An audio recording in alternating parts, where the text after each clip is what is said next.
Kita akan membahas topik yang sangat krusial bagi setiap organisasi di era digital, yaitu manajemen keamanan TI dan penilaian risiko.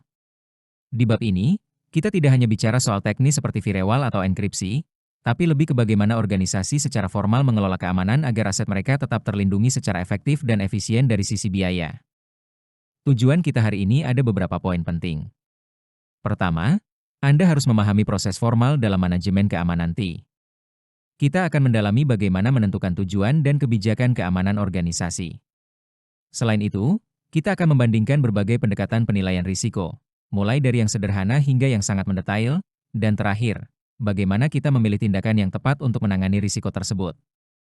Secara formal, manajemen keamanan TI didefinisikan sebagai proses pengembangan dan pemeliharaan tingkat keamanan yang tepat untuk aset organisasi. Ingat, kita tidak hanya bicara soal menjaga rahasia atau confidentiality.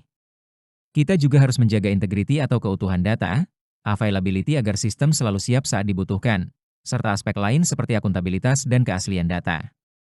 Sebelum melangkah jauh, manajemen keamanan TI sebenarnya berfokus pada menjawab 3 pertanyaan fundamental. 1. Aset apa yang perlu kita lindungi? 2. Bagaimana aset tersebut terancam?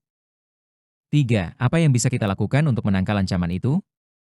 Menjawab ketiga hal ini secara formal adalah inti dari manajemen keamanan TI.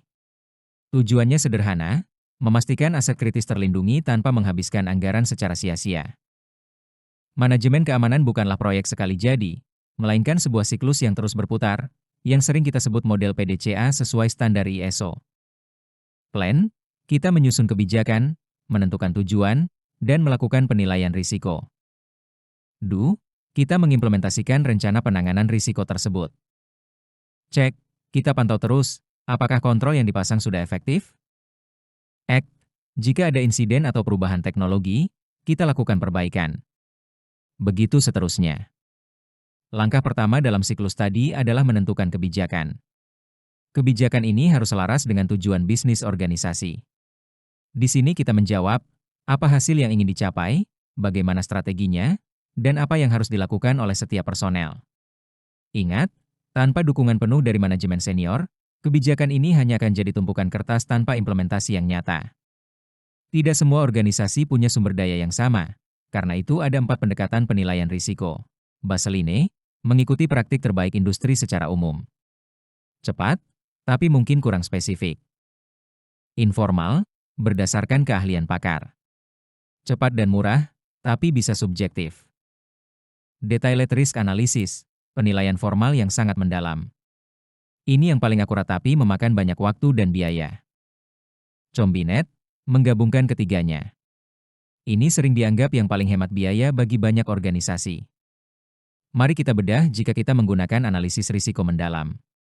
Tahapannya dimulai dengan menentukan konteks sistem, lalu mengidentifikasi aset, ancaman, dan kerentanan yang ada.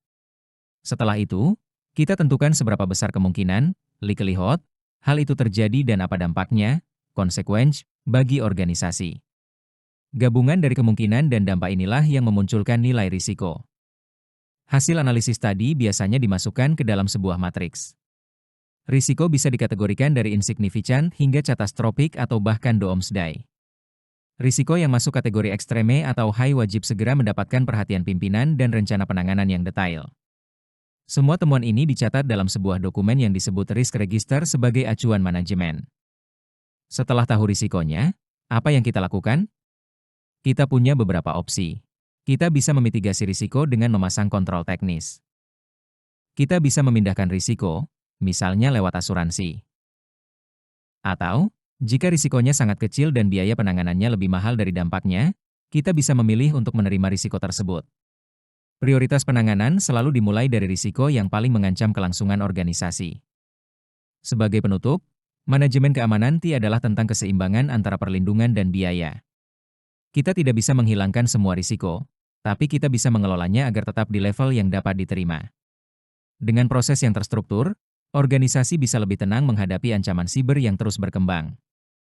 Sekian penjelasan materi hari ini, terima kasih dan jangan lupa like, comment, and subscribe untuk mendapatkan materi terbaru dari kami.